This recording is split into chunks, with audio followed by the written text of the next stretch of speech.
The Adventures of Sam Spade, Detective.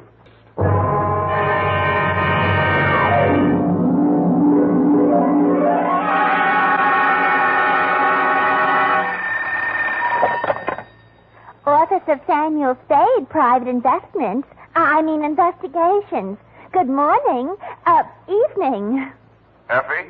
Miss Perrine is on a vacation. Perhaps I may be of assistance, no doubt. I don't know. To whom am I speaking to? I am sorry. I cannot divulge that information to an entire stranger. May I take a message? Look, Miss whoever you are, I don't want to discommode you, but I am sorry, but I will have to ask you in no certain terms to resist from this line you are handing me. I am not the type secretary. Forget it. I'll just call Miss Perrine long distance and dictate my report over the phone. Oh, my servant daughter. How utterly gouch of me, Mr. Spade. Oh, I'm Bernadine, Effie's relief. I mean yours. I could use some. Oh, shall I send out for some medicine? Yeah. The phone number's on the wall behind the water cooler. Tell them the 100 proof bonded and hang the expense. I'll be right down to dictate my report on the bail bond caper.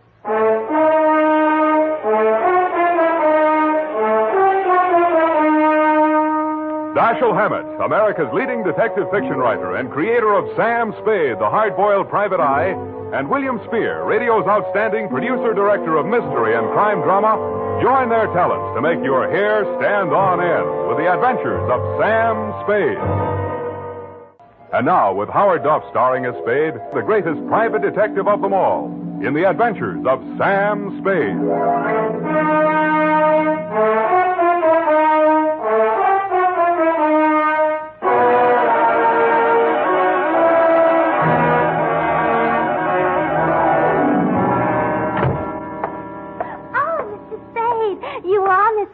You just gotta be. Yes, but why? It was fate. I knew it was going to be like this. I had my qualms, too, Bernadine. Oh, that's good. I sent the other back. The other what? I called that number, but it was euphonious. They said whiskey. Is something the matter? No, nothing at all. I'm perfectly calm. Well, I'm glad. My previous employer was very nervous, which is why I just happened to be tentatively at large when Effie reproached me about being a relief to her. Figures.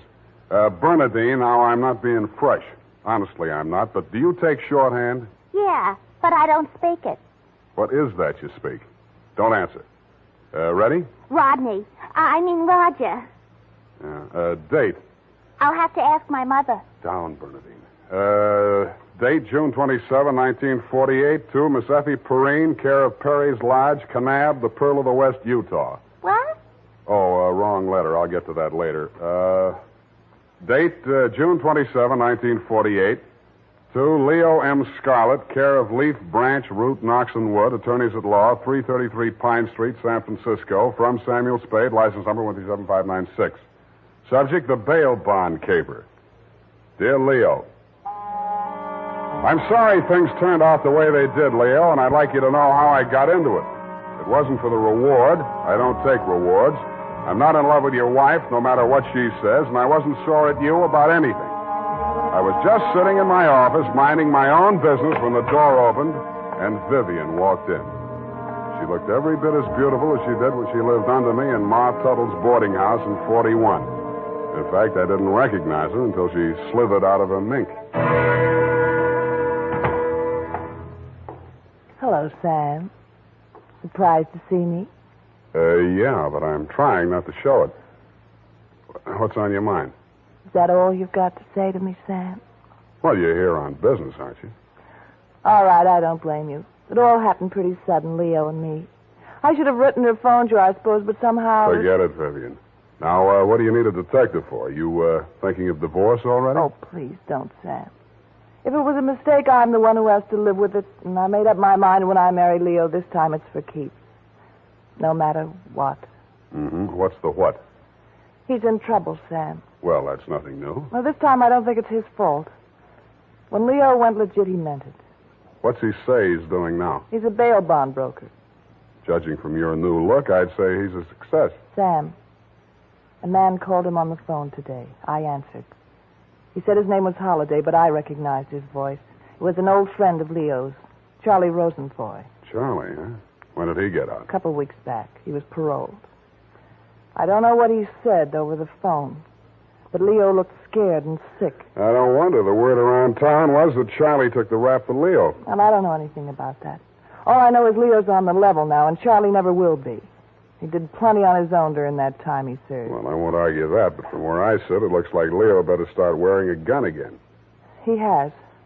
That's what I'm so frantic about, Sam. You hear any of the conversation from Leo's end? He didn't say much. But I did hear him say, "All right, 10 tonight. I'll meet you there." That wasn't very smart of him. I know, but that's the way he is. It might be only for a payoff. I thought of that, too. But Leo hasn't got that kind of money. He's been dropping a lot at the racetracks lately. And even if he had it, he's not the type to pay blackmail. I don't like it. Why should I stick my neck out? Why did you have to come to me anyway? 'Cause I trust you, Sam. I know you were jealous of Leo. I was? Sam, if we ever meant anything... If you meant half the things you said to me when we... Stop it. That's blackmail. Oh, I feel so lost and alone. I don't know where to turn. Okay. I'll see what I can do. Oh, Sam. I'll make it up to you somehow. You see if I don't. Sure you will. And tell Leo to stop dropping his money at Tan Ferran. This is going to cost them plenty.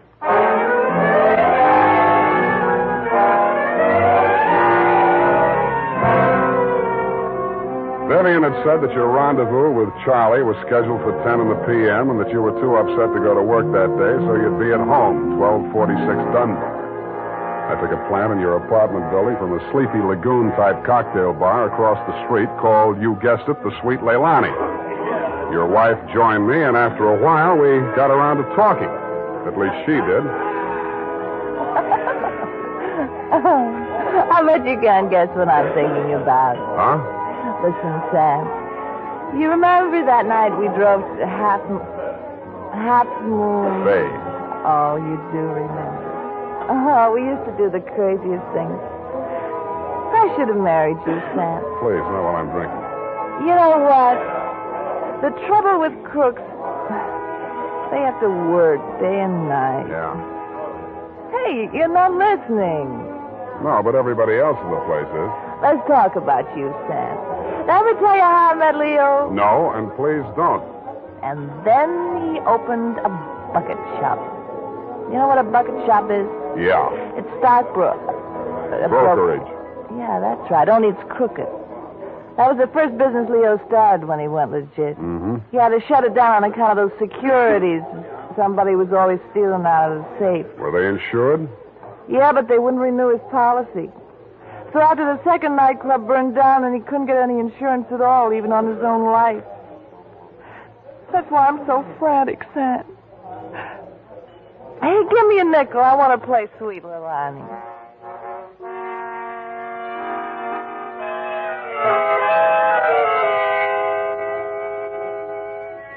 $50 and 2 hours later, Sweet Leilani broke under the strain, so we had Princess Papuli till even that gave out, and we were starting on the Hawaiian war chant when she disappeared through a door marked Wahine, Hawaiian for powder room, and never came back. Around 9:45, I mumbled something to the bartender about the lady will pay, put on my smoke glasses, and strolled out and across the street. You came out of the building a couple of minutes later. You led me a zigzag course up Merchant Street to Salon, across Salon to Commercial, down Commercial to Drum, and made a lateral pass over Drum back to Dunbar. Your destination, I'd never have guessed it, was the Sweet Leilani. Happily, they were not playing Sweet Leilani. It was very, very quiet. The regular customers had taken a powder, and I didn't blame them. In the new crop at the bar, I counted 10 broken noses, at least 5 broken paroles, assorted knife scars, and 4 pairs of cauliflower ears, and 1 maverick. You slid into a booth at the end of the bar, took the gun out of your shoulder holster, and laid it down on the table in front of you. I walked over, turned it around so it was pointing at the jukebox instead of me, and sat down. Some other time, Spade. Some other time I drink with you. I'm waiting for a friend. Why the gun? You selling it to him? Maybe I give it to him. Go on, you drink at the bar. It's kind of crowded. Looks like Charlie Rosenfoy's old mob. Who are they gunning for? You or Charlie? Why don't you ask them? What are you drinking, Leo? I was with that bottle all day, got a bad taste. Do me a favor, Spade. There's a bar 2 doors down the street. Go drink there. There's my friend coming in the door. Any friend of yours is a friend of mine, Leo. Look, Spade. Hello, Leo. What's the matter? You bring a bodyguard to meet your old friend Charlie? This shamus threw his weight in here. I didn't ask him. I don't need him. Huh. That sounds like the old Leo Scarlatti I used to... The name is Scarlet. Oh, pardon me. I've been on the rock for so long, it's hard to catch up on all the changes. There's been a war, Charlie. Anyone tipped you to it yet? You got a smart bodyguard, Leo. Let's talk. Let's go somewhere else and talk. I like it here. Okay, we start. How come you tipped the mob we were coming here? You promised you wouldn't. Like the shamus, they got a drink somewhere. All right, say what's in your mind and I'll go. Yeah, and if you don't mind, I think I'll do my drinking at the bar.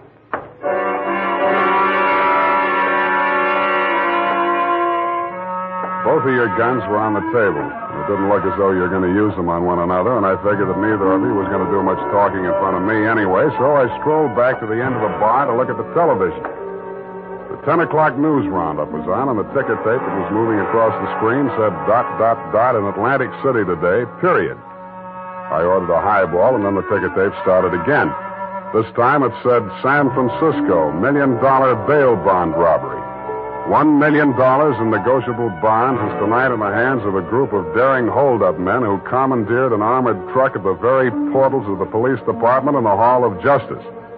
And it said, this concludes the 10 o'clock edition of the television news roundup.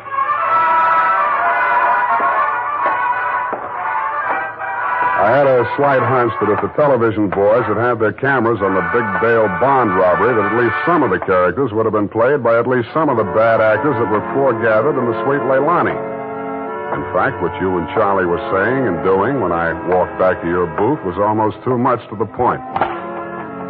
You let me see the bulky portfolio Charlie shoved across the table at you. It looked like a carrying case for bonds, bank messenger type. But it was sealed with wax blobs bearing the imprint of the Great Seal of the state of California. I was impressed. Where'd you get this? You can read about it in the papers, and if I was you, I'd get this out of sight before them papers hit the street. One thing more. Don't try to clip none of them coupons. And one thing more in addition. Don't open it at all. Sure. Spade? Yeah, Leon? I think I hire you after all.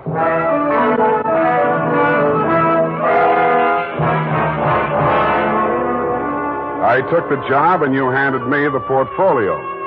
Outside, we flagged the taxi and you gave the driver an address on Portsmouth Square. Your office, I hate to remind you, was behind one of a bunch of neon-lighted storefronts across from the Hall of Justice. The sign on the door said, press the button and let freedom ring any hour, day or night. The only bell in sight was a stop-press-type burglar alarm. You unlocked the door and we went in. You paused in front of a big green safe with a combination lock and started twirling the knob. The tumblers clicked into place. I picked up an inkwell and waited for the safe to open. All right, Spade, give me it. I did, with both hands. With my left, I handed you the portfolio, and with my right, I pitched the inkwell at a well-wired slab of plate glass window. When the burglar alarm went into action, so did you. You dropped everything and were out of the door and out of sight before you could say, let freedom ring.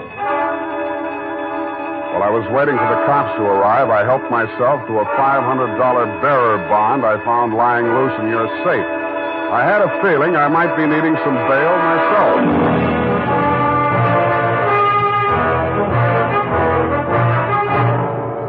Presenting the weekly Sunday adventure of Dashiell Hammett's famous private detective, Sam Spade.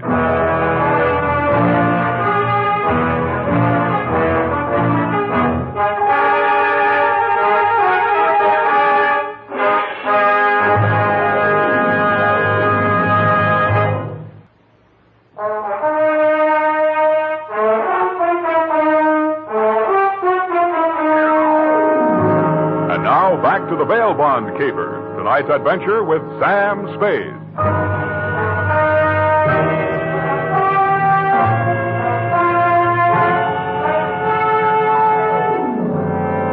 I had hoped, Leo, when I made my spectacular move in your bail bond office and set the bells to ringing, that I'd get the caper off my neck and onto the capable shoulders of the police, where it now belonged. Then I told myself I could go home and get some sleep. I had never been that fond of Vivian anyway. I was holding the $1 million portfolio, complete with its big official seal still unbroken, ready to hand it over with a flourish to the first boy in blue that rushed in. But then I saw something that dashed my hopes. There was a strip of Scotch tape across the bottom of it. It wasn't up to me to tamper with important evidence, but I didn't have to. It was only a question of what magazine had been cut up to replace the $1 million in bearer bonds. That question was answered at headquarters 20 minutes later. It turned out to be the last 52 issues of Radio Life, which even Captain Walsh of the robbery detail admitted was no help. Neither was Captain Walsh. Now, Spade, in your statement here, you state, so-and-so and so-and-so and so-and-so, Sweet Leilani, and that Rosenfoy did hand portfolio exhibit in question to Leo M. Scarlett, alias Scarlatti, at approximately 10:20 p.m. this date. That's it, Captain. Now, you sure you want to stick with this? You don't want to change any part of the statement? No, I just want to go home and go to bed. I'm afraid you're going to stay with us for a while. Who, me? Statement of Jordan Joyce, M.D. Statements of Hilda Sackwriter, R.N. and Mildred DeVilbiss, R.N. Day and night nurses, respectfully. Who's sick? Rosenfoy. He's been quarantined in his home in Daly City since his release from Alcatraz 4 days ago. Chicken pox. Sorry, Sam, I'll have to book you. You sure you don't want to add anything to that statement? Only this. Kelsey Walsh, if you continue to do such brilliant police work, you will be waving a stop sign at a school crossing in time for the fall semester. You are a hangnail on the finger of justice.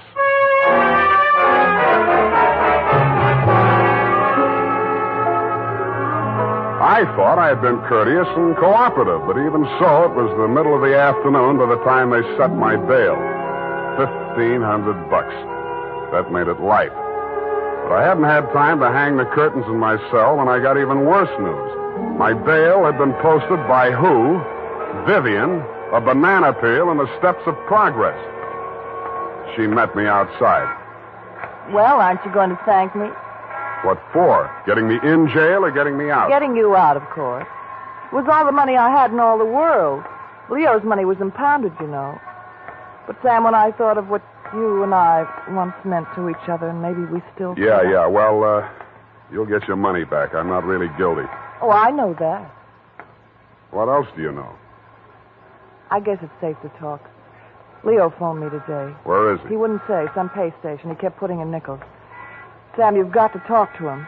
You've got to convince him it's best to give himself up. Now you're beginning to make sense, sweetheart. But how can I get to talk to him? I've arranged it.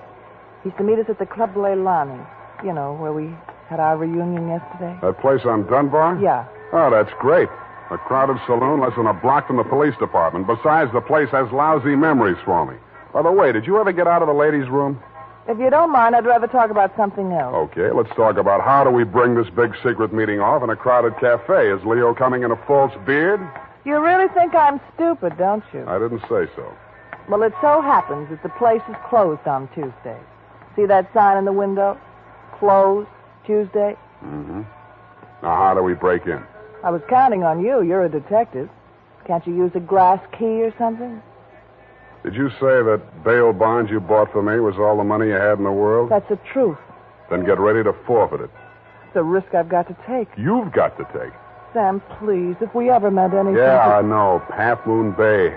But sometimes I wish we hadn't been childhood sweethearts. Wait here. I'll case the alley.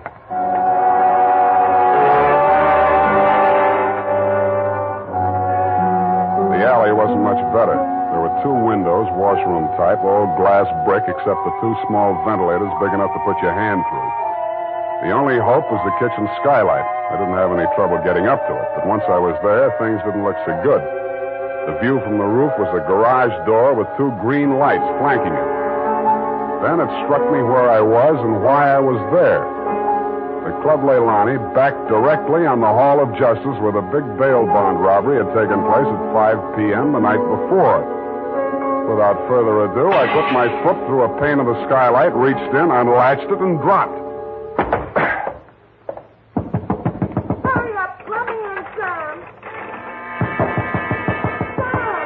Up at the front of the building, I could hear Vivian clamoring for admittance. I decided to let her clamor for another minute or two. It isn't a thing I often do, but I walked resolutely into the ladies' powder room. It was very well equipped. It had furniture, a telephone, and more clues than I needed. The magazines were there, the razor blades were there, the Scotch tape was there. There was even a scraping of red sealing wax on the steel frame of the window slot. But best of all was what I found in the paper towel dispenser. I lifted it out and moved it next door to the men's washroom. Then I let her in. What kept you so long? You'll spoil everything. I was afraid you'd... Here comes your husband. Come on, let me in. What happened, Leo? You're early. Any objections? I just got itchy, that's all. How are you, baby? Don't, Leo. I'm so nervous. Straining. What are we going to do, baby? What's Spade going to do for us? Tell him, Sam. I'll leave you two alone to talk it out. I'll freshen up a little. Haven't had my face on all day. Poor kid. Well, Spade, let's have it. Yeah, she's right, Leo. I can do a lot for you. But you've got to do something for me. Spade, this is level. I never saw those bonds. I know that. Then what are you after? The truth. It's the only thing that can save you, and if you take this rap, I take it too. I'm in clear up to my neck. Okay. Charlie Rosenfoy came around to Vivian and made her this proposition. He was going to pull this bail bond job and plant the goods on me to get even for the rap he thought he'd taken for me. Vivian pretended to play along with him, only she got hold of the package long enough to take the bonds out and put the old magazines in instead. Yeah. The idea was the mob would think Charlie had double-crossed them, taken the goods for himself, and delivered a phony packet to their banker, which was supposed to be me. Sure. Only you had to get smart and set off that burglar alarm. Now I'm getting the squeeze on all sides. The mob, the law, Charlie are all gunning for me at once. Don't worry about the mob and the law, and don't worry too much about Charlie. What are you driving at? That'll be him now. Who tipped him I was here? Get back in the corner. It's dark in here. He'll never see you. I'll take care of him. All right. Hello, Charlie. Who? Come on in. Oh! Good boy, Spade. Get his gun. You're my friend. Sure, I'm your friend. Come here. Yeah, sure, Spade. Pleasant dreams, fellas. Now I act. Hey, Charlie! No, Leo!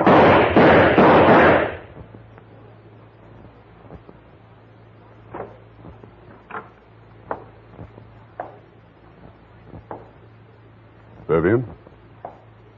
Sam? That you? Yeah. The last of your boyfriends. You mean Leo? Charlie? Yeah. They just knocked each other off. Oh, Sam. I can't see. Dark. Where are you? Right here in front of the jukebox. You sure? Hope to die.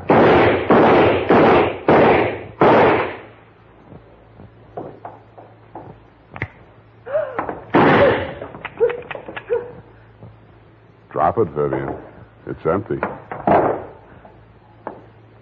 Sam,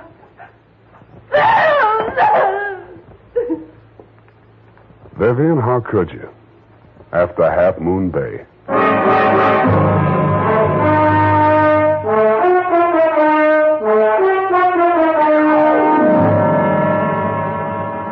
I'm sorry I had to knock you boys out, Leo, but better lumps than bullet holes, eh? After she started wrapping up the caper, it wasn't too hard to figure what she was up to, providing you could keep her smoke out of your eyes. She told Charlie how to operate on you and told you how to operate on Charlie. $1 million for her and 2 dead gangsters lying on the floor of an empty joint where they'd shot it out. The secret of the missing bonds would have to be written off by the police as having died with either one of whichever of you ever had them. Period. End of something. Pardon me, Mr. Spade.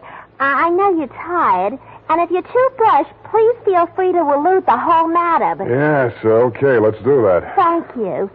Effie said that you were always glad to qualify any little points that she didn't understand. Mm-hmm. She said that, did she? Yeah. But she also said that quite accidentally that you sometimes leave things out that should be left in. Bernadine, times are very bad. They're cutting salaries everywhere.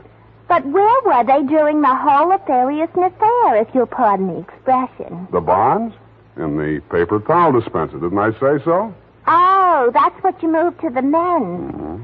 But how did they get there? In the Walreenies, if you'll pardon the expression. Simple. When the thieves whizzed through the alley after the heist, Vivian had her well-manicured little lunch hook thrust through the window slot to receive them. Oh, that's how the red sailing wax got there. Bernadine, you're spectacular. Now go and type this up. You're making me nervous.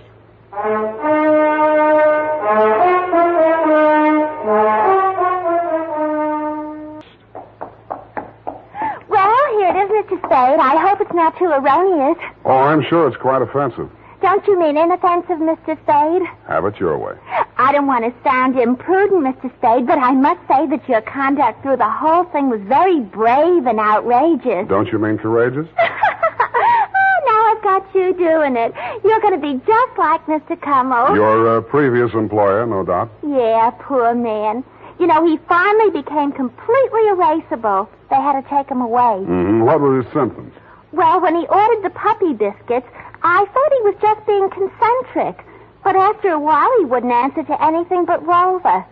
I had to sprinkle his flea powder in the morning, you know? And then he had his little tricks. He always wanted to show off, you know, sitting up and rolling over. He could shake hands, too. What's so great about that? Any dog can shake hands. Yeah, but can you scratch your ear with your foot? If I set my mind to it. Now go home, Bernadine, or I'll report you to the SPCA. You can't frighten me. Effie told me that your bark is worse than your bite. Good night, Mr. Spade. Effie, in far-off Kanab, come home, sweetheart.